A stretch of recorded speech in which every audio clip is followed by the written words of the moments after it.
We thank you for joining us here at 11. I'm Sasha Loftus. We start tonight with two separate murder investigations in the Central Valley, both happening within the same hour, both with suspects on the run. Metro Police say a nail salon employee was killed trying to stop a customer who left without paying. About a half an hour later, a jewelry store shootout ended with a robbery suspect dead and another on the run. Darlene Melendez joins us live now from that jewelry store with the latest details on both of these developing stories. Darlene.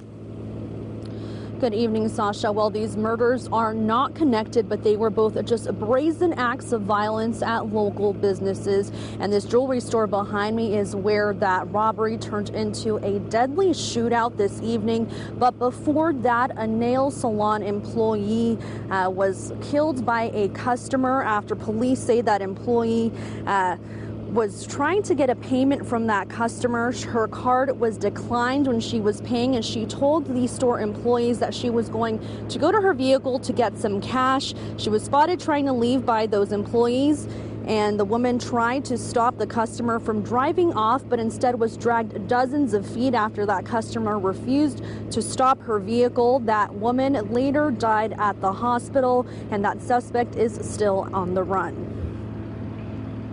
It's an extremely tragic situation, especially when you're dealing with something, a $50 to $80 theft from a business. Be a good witness.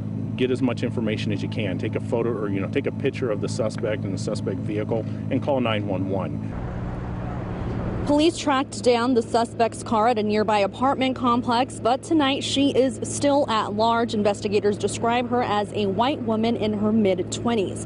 And just about a half hour later, an attempted armed robbery at a jewelry store near Maryland and Sahara resulted in a deadly shootout. Investigators say gunfire was exchanged between the two suspects and an armed employee who was licensed to carry a concealed firearm. One of the suspects was killed.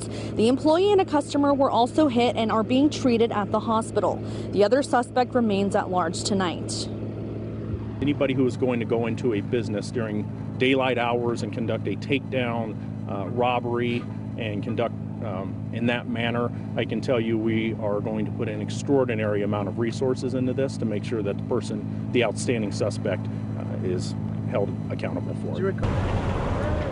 And as far as a description, the second suspect is only described as a black male wearing dark clothing. Metro says the customer is stable and the store employee is in critical condition tonight. And anyone with information on either of these murders is urged to contact police. And as far as those suspects, police urge you to turn yourselves in. Reporting live, Darlene Melendez, 8 News Now.